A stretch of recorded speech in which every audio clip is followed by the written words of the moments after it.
What's up, everybody? Kevin Campbell, joined as always by Nick Uhas. We are here talking Big Brother. We have a weekly show that we do talking about all things Big Brother, but we are very lucky today. We have a very special guest. We've had Jace on the show. We've had Audrey. We've had Clay, and we now have one of the most entertaining house guests that were on the show this summer. Unfortunately, he's out of the house, the fifth house guest evicted, but he's here with us. Jason Roy on the show, on the program today. Jason, what's up, buddy? Now, are you actually in your mother's basement, it looks like? Are you I am there? actually in my mother's basement. I am like 6 feet under right now. Did she do the decorating right there? The pillows behind you? Are those her choices, your choices? No, honey, this is all me. Is she pretty cool with like, is she strict? Does she allow you to do your own thing, go out? Is mom pretty strict there? Oh, no, we're like two ships that pass in the night. I work night shift, she works day shift, so we really never even see each other. I just happen to live underneath her. I gotta admit, dude, when I saw your intro and I saw your room, I thought, this is a guy that I want to hang out with outside the house. I was like, this dude is gonna be so much fun the whole time. And it's pretty much true. It's so weird watching that clip back and seeing my room on camera. I'm like, all my friends were like, your room looks good. I'm like, it ain't look that good in person. Shit. Jason, you were hands down one of the most entertaining house guests here on the show this summer. Now, you've had a couple weeks now, been off the show. What have been some things you've been up to since you left the house? I have just slowly been getting back into normal life. I haven't gone back to work yet. I will start that next week, but I have just been trying to catch up on what everybody else did all summer, and I've spent a lot of time drunk because there's none of that in the Big Brother house, so I've been making up lost time and just getting recognized a lot, which is really weird. Yeah. What are people saying to you as they're recognized? Are you getting positive responses, negative responses from people? I'm usually getting positive. I have never gotten a negative response to my face, and the negative responses online are actually my favorites. Those are the ones that I love to retweet and give attention to because those are the ones that make me laugh. Like, I didn't play a flawless game, so everyone can tell me they love me all they want, but I'd rather have somebody call me out on my bull. Yeah. Yeah. So you went from working essentially in this grocery store, stocking shelves, and then you went straight from there to on the #1 show during the summer. How has that changed your day-to-day? How has that changed everything that you do now? It's changed. Well, you come back and you're still like in Big Brother land. Like I'm like talking to my best friends being like, is this chick lying to me? And then I'm like, wait, hold up. We're in the real world now.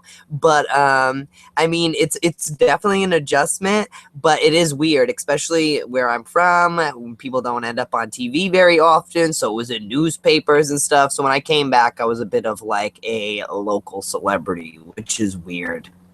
Yeah, and you and Nick can kind of speak to this better than I can about that reintegration into life. Talk a little bit more, Jason, about what that's like to literally be in the house where everyone's trying to vote you out, and then you're dropped back in the real world, but you're almost still in house mode, like you're saying. Talk a little more about what that's like. Exactly. Well, it's really weird, especially even when my friends are trying to update me on how their summers were, and I'm like, I can't absorb that. I'm still thinking about everything that I just dealt with and all the people I just had to loathe living with.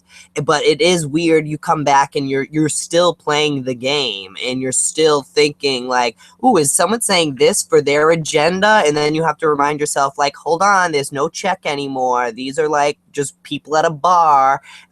You need to relax, but you're still in that crazy Big Brother land. So the adjusting to real life and Big Brother, it wasn't hard adjusting on the way in because I'm super fan and I'm all on top of it, but adjusting on the way out is really awkward. Oh yeah, dude. Oh gosh. I think all summer long I did pretty much exactly that. I could never quite look someone in the eye and be like, are you really serving me breakfast right now? Yeah, exactly. Do you really work at the Olive Garden? Question, just a technical thing. On your computer, it looks like it's trying to autofocus. It might just be doing that because this is some old-ass plug-in webcam because this bitch is broke and ain't got no money for on none of the fancy shit. All right, man, we'll go with what we got. Yeah. Okay, so what was of this entire experience? Well, it is an experience. Yes. Experiment, by the way. It's a social experiment. But from beginning to end, from the time that you did your audition video until right now, what was something that really kind of like took you off guard that you didn't expect? That you're like, wow, I didn't think it was going to be quite like that. Well, I didn't think we were going to have such a bulked up year this year. They really put in a bunch of powerhouse competitors. They really put in strong manipulators. There's not many puppets in there. Well, I mean, there's a few, but there's always a few. I was really going in expecting to be in like a Big Brother 16 cast, and I was thinking I'm going to roll these people over, and they gave me like the hulked out version of that. So you can never anticipate what type of people you're going to be with, but I definitely found myself with like some of the most skilled people we've seen in years. So that was definitely unexpected. I said my whole strategy coming in was going to be like to unite the women. And then once I was in there, I was like, I can't stand these chicks. I'm not uniting with them. So like everything you think you know going in, like toss it out the window. And I didn't make a casting video because I didn't know what to say. Because as you can see, I have no filter. It all just flies out. So I was like, my casting video will be like 45 minutes long and they're going to throw it in the trash. So I just went to a casting call. I showed my ass, yelled louder than everybody else there, and somehow I made it on the damn show. I can totally attest to what you said about it. Everything you think, right? So when you watch other seasons and you're like, you know what, I'm going to do it just like this, and here's my plan, and here's how it's going to work. None of that applies because every year is so different. The only real strategy is just to be the most adaptable, and if you can do that, you'll go really far. But if That's you true. can't, like, it's just you're going to tank. Mm-hmm. I was not very adaptable in there. I was like permanent enemies, permanent allies, and that's not a good look in there, but you just get in your mind and how you would act in the outside world. And I'm like, if I would not be friends with you on the outside world, there is no way I'm going to even pretend to talk game to you in here. I just don't have the energy for it. Yeah, and we want to get into some of that game stuff here in a second. We did have Audrey on this show, Jason. She was talking about her being representative for the transgender community. I was curious from you as a proud gay male, what that was like for you, kind of taking on that spokesperson, if you will, for that cause and that lifestyle and everything. Well, I said going in, I'm not a representation of anyone but my damn self. So I'm not representing Massachusetts. I'm not representing Rhode Island. I'm not representing the gays, especially because I expected to be loathed by like everyone. So I was just like, no, I'm going to go and do me. And if people like it, they don't. And if they don't, they don't. But so I wasn't going in there to be a representative for the gays. Of course, there's always a gay guy. So there's always that representative. But I haven't been to the gay club in like 2 years. Like there are straight men who like know more gay lingo than I do. So I'm probably honestly a bad representation for the gays, but I'm me. So it is what it is. Yeah. I think that was like, I think everybody saw that on Big Brother. And I think that's why you were such a likable character. People, like, they really enjoyed watching you because it was this unfiltered version. You know, and it was like, I know, like, you can rest assured what he is saying is who he is in real life.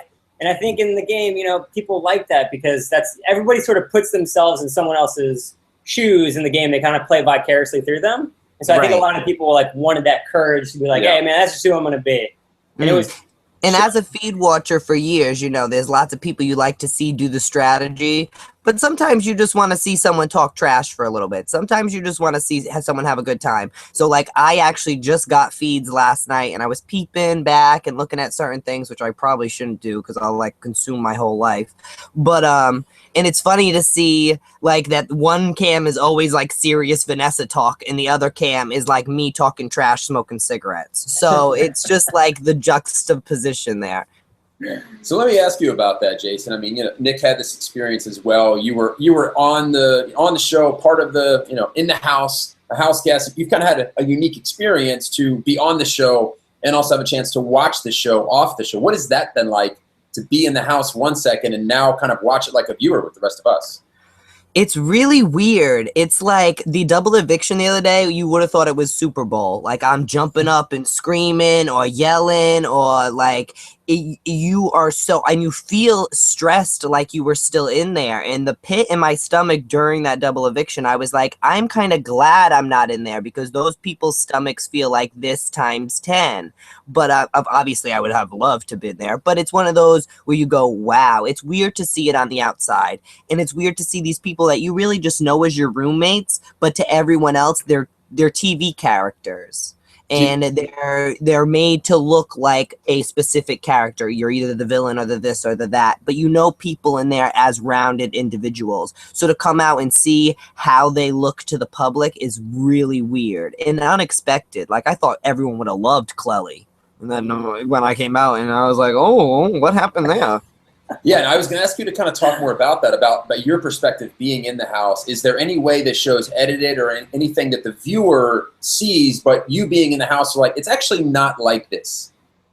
I mean, not so much. Honestly, as a super fan, I thought I was going to go in there and get all these, like, insider secrets on how they, like, be running the game. They really just, like, let you go and let you hang yourself. Like, ain't nobody trying to help you in there. You can be a hot mess if you want. They're not going to steer you any which way at all, which is great because that's what really makes it fair. But it is weird to see, to come out and see how people are being edited. And it's not necessarily like they've chosen a certain type of edit for each person, because they edits can change per episode. But like, I would have thought that Austin would be boring. I don't know, he's in there wearing a top hat calling himself like Jesus's brother or whatever the hell. So it's very, very, very strange just to see what people are doing when you're not around, like in the diary room acting a fool. Granted, I acted a fool in the diary room too, but I think it was just highly entertaining all the way around. Yeah. So I think this year, for anyone who's been a super fan or just a fan of Big Brother in general, or just watched this season, you were by far the person who was the first blind side of the season. Mm-hmm. I mean, everyone else got evicted in the way, but this was like a, whoa, we did not see that happening. So when you got nominated to go up on the block, what was going through your head from that point all the way up until you actually heard your name and then knew that was it, game over?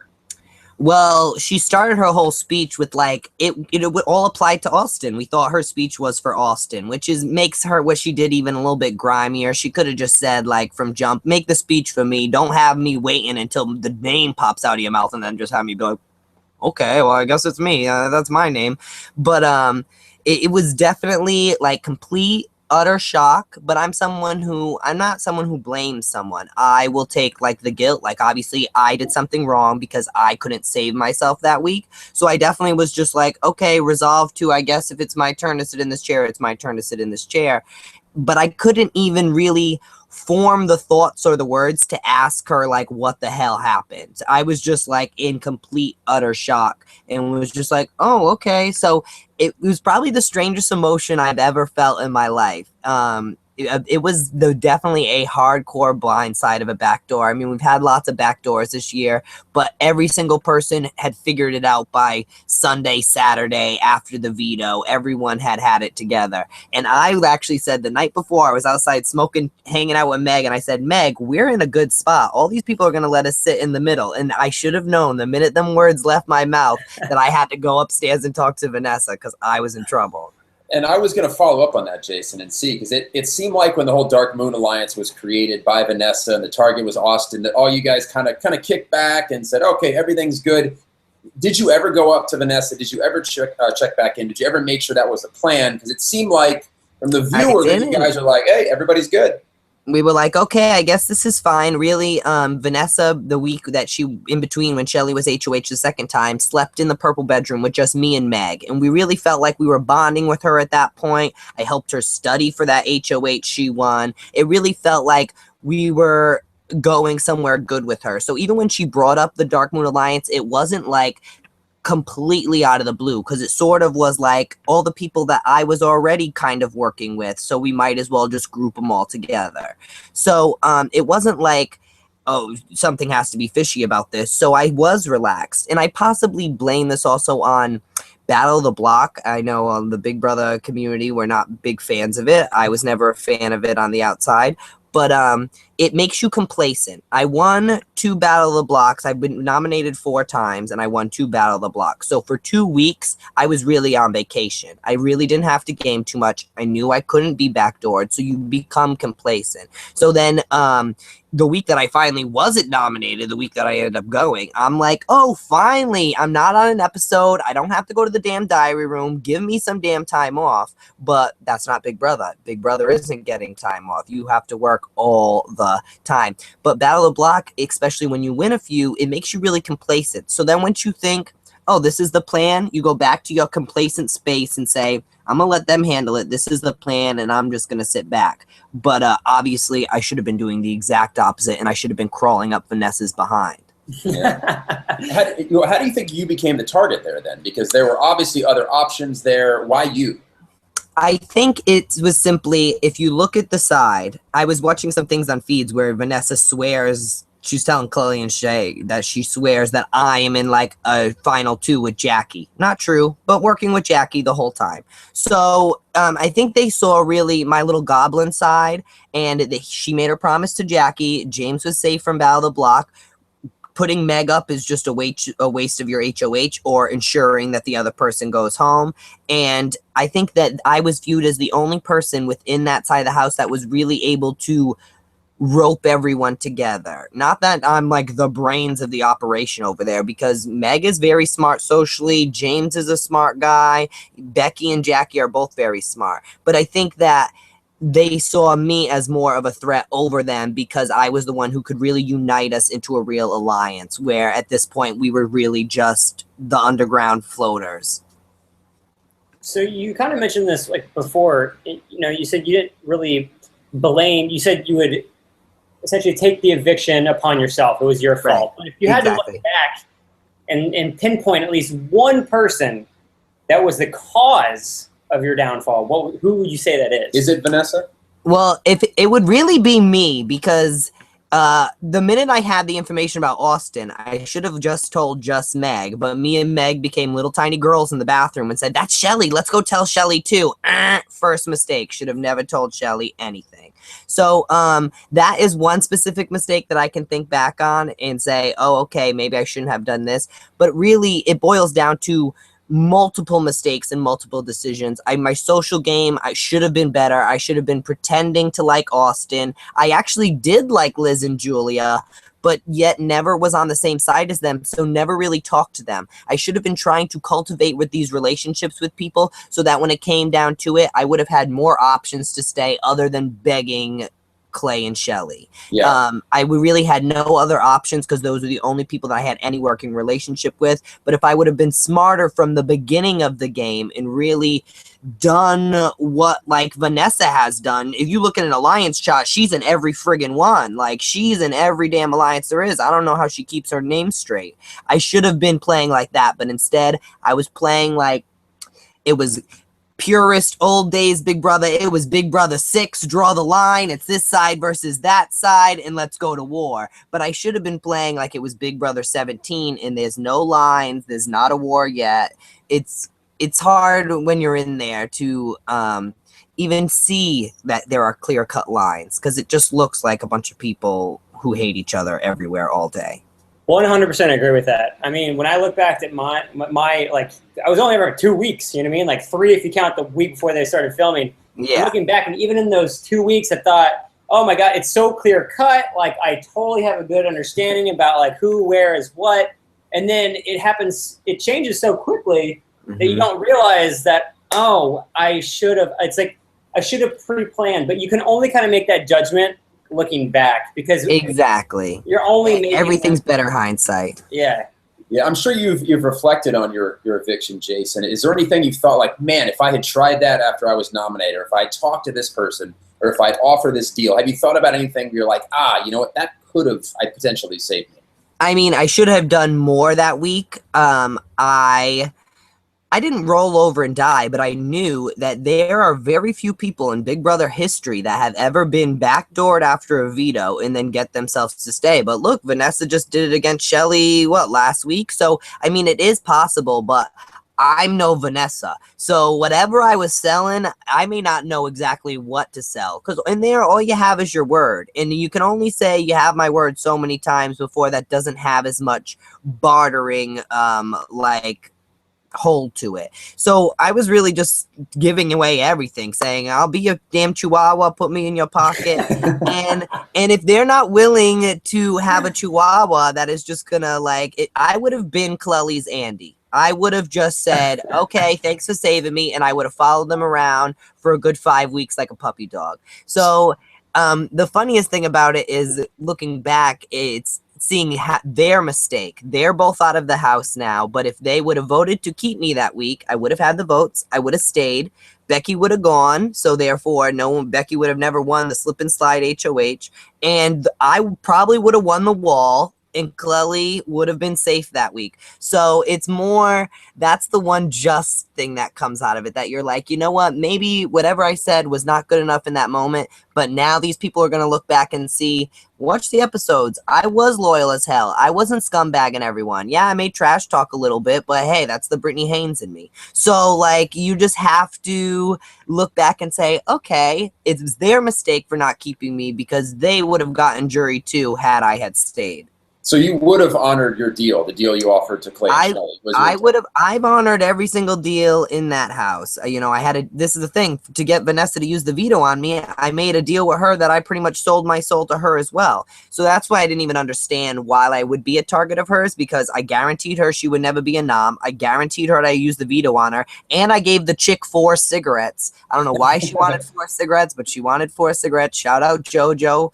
But it was really just unexpected, but my deals in there were good. I go down with the ship. I'll go down with Day. I'll go down with James. I'll go down with Meg. That's just how I am in the outside world, and I wasn't going to go in there and be some disloyal douche. I totally understand that. Like, even with my alliance, even when I knew it was coming, I was like, you know what? I'm still not throwing anyone under the bus. All the way until I walk out the door, I was like, you know what? I'm gonna be loyal. Yeah. So here's a question that is completely, now we're into a whole different realm here. Did they let you bring your Louis Vuitton bag into the Big Brother house? No, I didn't even try to bring it. I didn't even try to bring it because, you get like one big bag in your Big Brother bag. My Louis Vuitton bag ain't fitting what you can fit in the Big Brother bag. So that shit stayed locked in my closet. Like, nope, that can stay here. I don't need it for nothing. I knew I wasn't going to get it in the house because it's got logos on it. So you definitely had your own style, Jason. Maybe you could tell me where to get one of those hats too. I like that guy right there. But, talk a little bit about your style that you brought into the house and some of the outfits that you were. I'm pretty sure we talked about you every week about style points. You're always wearing something. Yeah. Yeah. I probably had more clothes than anyone in there. The girls started wearing my clothes. I'm super like, I'll wear the chicks department. I mean, I got a 26 inch size waist, so you ain't finding that in the men's department. You can maybe shop in little boys, but they're gonna have like SpongeBob on the pockets. So like, I am super, whatever catches my eye, I don't care who it's meant for, I'm gonna buy it. So I have lots of weird ladies pants. I got lots of colored shirts. I got half my shit is from Kmart. Everyone's like, yes, stuff. I'm like, it's Nicki Minaj collection from Kmart. People, calm down. It's Kmart. So I'm someone who I never match anything. I just wake up and whatever he yells at me for me to put it on is what I want to put on. So it's colors, bright. They took all my prints and all my silly saying shirts. So I wasn't really left with that much. But Clay had 4 pairs of socks and 2 pajama pants. He had absolutely no clothes. So I looked like I had my whole closet compared to him. They don't let you bring in the prints. I had really cool shirts that were tank tops that never made the cut. I had one that was a cat looking at birds, and the cat has this little saying that says, "What's up, birds?" Yeah. Never made it. Didn't make it to the cut. So depressed. But okay, so here's the next part. So we do this thing called Turbo Round, and we're gonna say a phrase or a word, and you just say the first thing that comes to your mind. Oh my Lanta. But if you feel like you want to add some more on there, Jason's got a lot of stuff to say here, so this can be short, but if it is somebody you want to go rant, you haven't had a chance to rant on this house guest, and you want to rant, all you, man. Okay. All right. Who's the most likable? Who is the most likable? Meg. Who is the least likable in the house and why? Steve. Just because it's dealing with your little brother. He's very draining. Literally, I only had an hour of patience for him a day. I loathed Austin more than him, but dealing with Steve on a daily basis, you definitely find yourself rolling your eyes and pulling out your hair. And why did you loathe Austin? I loathe everything about Austin because he smells like old garlic bread. He works out for 16 hours a day and takes 1 shower. He has a pony beard. He is exactly what that comic made him out to be. So everything about him was foul, and then he like hit on me for the first 2 weeks and stole a kiss from me at a Gronk party. Oh yeah, before feeds were on, especially Austin hit on me a lot. That Seabiscuit line, he was actually probably really looking for that, and I was like, "This is disgusting." Wow, Look at this. We did not know that. Yeah. Wow, Oh yeah. look at that. Oh, he tried it with me, then Jackie, and then found himself to Liz. So Liz was actually third in Austin's Liz pecking is order. actually third. Oh, And Julia would have been the fourth had he Yeah. just had more time. So wow, I'm still kind of shocked by that. But You're like, what? yeah, what is the weirdest habit displayed by somebody in the Big Brother house? The weirdest habit. Well, James's habit of being like messy is quite like funny, but also strange. Literally, when we were in the HOH room that first week, he was throwing trash on the ground, and as I would pick it up, he'd be like, "Don't pick it up. I want it to feel like home." So literally, for the first 15 days, there was Slim Jim wrappers all over the HOH room floor. So like that was probably the one thing. Oh, and what these country guys do with their eggs. They break an egg, they take the shell of the egg, put it back in the carton, and then put that carton back in the fridge. So you'd pull out a carton of eggs, and there'd be no eggs in it. It'd just be broken shells. I ran in the hammock room one day and was like, "What is this?" And both Clay and James were like, "We both do that. It's a country thing." I was like, "What's wrong with country people? What are you saving these for? Like, what do you use them for?" Oh, no. Oh, no. Nick's gonna go grab some stuff here.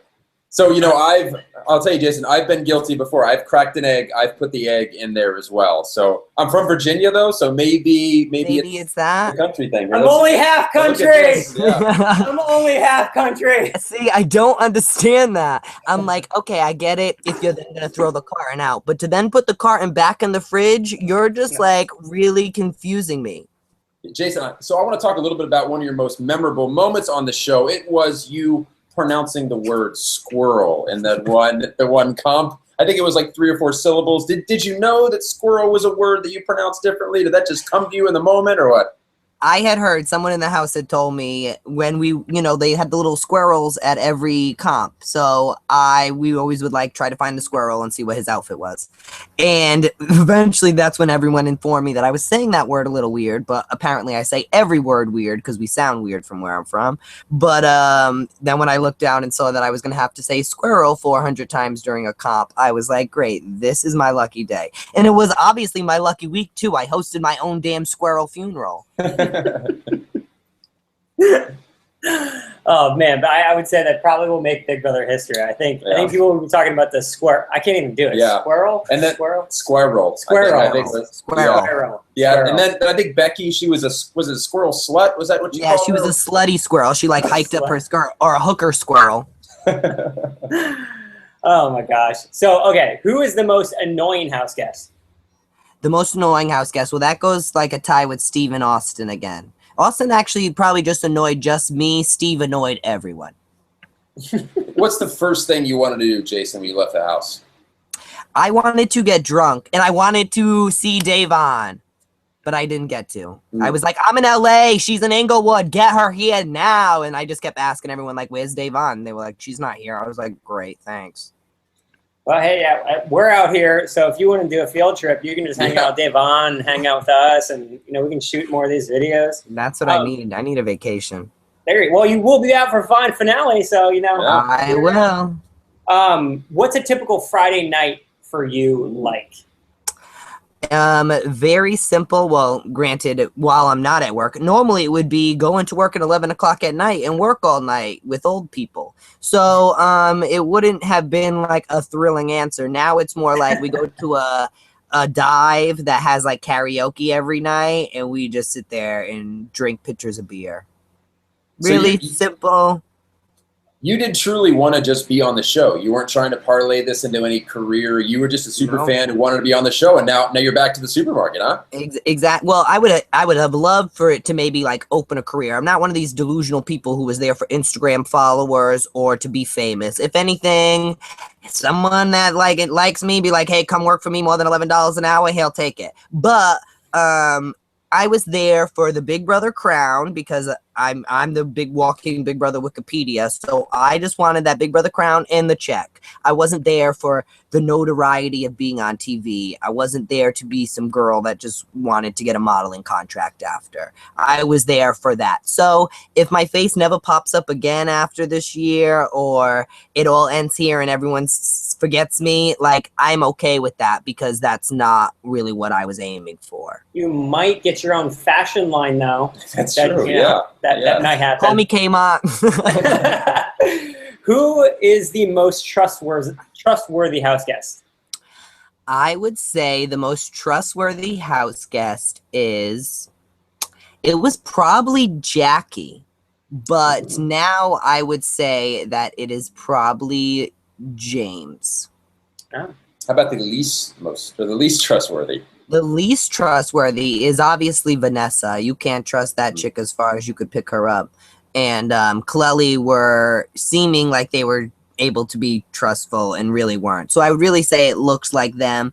Really, I didn't have any working game with Austin and Liz, so I didn't expect any mutual trust with them. They were just sort of my arch nemesis. But Vanessa is one that makes you trust her and is actually very untrustworthy. Perfect for Big Brother. Yeah. Which house guest would you be happy if you never saw again in your entire life? The answer to this one. Ooh, what do you think the answer is? I'm curious about what you think. It sounds like Austin. I would guess Austin. I was going to say Steve. It would be Austin. Honestly, I think Steve would annoy me less outside of the house, because even coming out and just watching a little bit, I had like an adult moment where I was like, you know what, Jason, you should have just tried to be a little bit nicer to the kid. Not for game purposes, but just because I have low patience level. All my friends with kids know, don't leave the kids with Jason because he can't handle it. So it was sort of like that, and I should have just taken more deep breaths and just tried to be a little bit friendlier with him. Austin is just someone who, no matter what came out of his mouth, I did not want to hear it, so I feel like it would be the same way on the outside world. I thought it would be Jace, but, now the pre-jurors are all out, and everyone, they're going to, like, Tampa or Atlanta to all meet up later this week. I'm like, well, I'm broke. He can't go and buy a $300 plane ticket just to say hi to y'all. But I think that I would have said him, but since we're pre-jurors together, I'm sure we'll have more contact now and like sort of smooth that over. Where Austin, I ain't going to see him till September, and I ain't going to see him after September. So your next question, Jason, is once they bring you back to the finale, right now, if you had to ask one house guest one question, who would it be and what would be the question? Ooh, that's a really good one. I mean, it's all depending on really how they get to the end. If like Johnny Mac was there, I probably have like 400 questions for him. Would really want to know a real breakdown of Johnny's strategy, because he's got this whole I was recruited on a golf course thing, but then he obviously knows the game much better than some guy who was found drunk on a golf course. So I'm really interested to see like how far his teeth are sucked into Big Brother, like really all that he knows. If it's one of my little goblins in there, if it's like James or Meg, I'm just gonna yell how much I love them and how happy I am that they're in the final two. But I think most of my questions would be for Johnny Mac, and they would really be for some explanation on his intelligence in the game, because he does this whole like thing. But if you get him at 7 a.m. in the morning, he will talk like a normal human being to you, and that's when you can sort of see that you have a lot more wheels turning than you appear to. I think that's actually a part of his strategy. I mean, we've been watching since day one, so as a viewer, we can see that, and I think that's actually why Johnny Mac, like up until this point, he's kind of become like a favorite amongst a lot of the fans, just for that reason, is that he's still, the underdog. You know what I mean? He's not playing super hard like a Vanessa. Yeah. Exactly. All right, so this is the last question for you. Okay. Who is your pick to win the game? To win the game, I think Johnny Mac is going to win. I've been saying this since the day before my eviction, the day after press day, and I haven't really, even with watching episodes, I have it in my gut that Johnny Mac is going to win. Call me Audrey, maybe I had a damn dream. Actually, I had a dream that Liz won, and she was being really ignorant and ghetto about it. So I told everyone the day before I left, like, Liz won in my dream, so you better make sure this bitch don't win, or you can call me Miss Cleo. But I actually probably would not be surprised if Liz was a winner, though. I would not be surprised if Julia gets picked off and then Liz stays around for a little bit. Or I wouldn't even be surprised to see both of those twins in the Final Four, because these people are kind of playing dumb this year. You know, when Big Brother throws a twist in like that, it was our job to figure it out and get them out. And instead, everyone used them as a weapon like they tried to do with the MVP your year. And we saw how well that worked out. Eventually, it sort of becomes a hot mess shuffle, and then it doesn't work out that well anymore. So I think they're silly for trying to weaponize the twins, because I could see easily Liz getting down to that final thing, and she's going to be able to say, I won this, I won that, and she would have valid points on why she should win. But I really can picture Johnny Mac winning. I'd love to see James win. James needs the money. He's someone like me who doesn't come from like a silver spoon in his mouth like some of these damn people. So I would like to see him really get the check. But I'd like to see Johnny Mac get the crown, because inside and outside, he's playing flawlessly. What if Vanessa won, Jason? How would you feel? If Vanessa won, that's all we need is a rich person with more money. But it's like I said, like, this is not a charity case game. Everyone has the equal opportunity to fight. She clearly has the life skills from being a professional poker player to do this. So you have to really respect her. And she blew up her own game the week that she put me up. She really drew the line and made herself a target for people. And if she can survive all these coming weeks after remaining a target all the way from week 5 on, then she will deserve to win. I mean, just her winning the 2 HOHs and controlling, her and Shelly pretty much controlled all of pre-jury, looks really good on her. But if she can survive past once her cover's been blown, then she deserves to win. And I'd be happy to sign her the check. If I was in jury, I wouldn't be bitter. I would have been very happy to give it to whoever I assume played best. That's awesome. You're every final 2 person's dream that they're in the jury house. Exactly. Exactly. And yet they were like, get him out. Terrible. Yeah. All right, man. Well, dude, we appreciate you so much coming on the show and telling us. I think I learned more like from you than I think I have, and like really watching the entire show. I mean, this was brilliant. Like, thank you so much. Like, I feel so in the know now. Yeah. And you were really entertaining all summer, Jason, man. Thanks for a fun summer. It didn't turn out the way I'm sure you pictured it would, but I mean, you gave us weeks of great entertainment. So thanks a lot. You're welcome. Yeah. Yeah, and I gotta have you decorate my apartment here at some point as well. Oh, I'll come over. I'll queer eye for the straight guy. Yeah, exactly. Yeah. Awesome. All right, man. Thank you so much. Thanks, Jason. You're welcome. Thank you, guys. Have a good. If you like this video, click here to subscribe. New videos every week.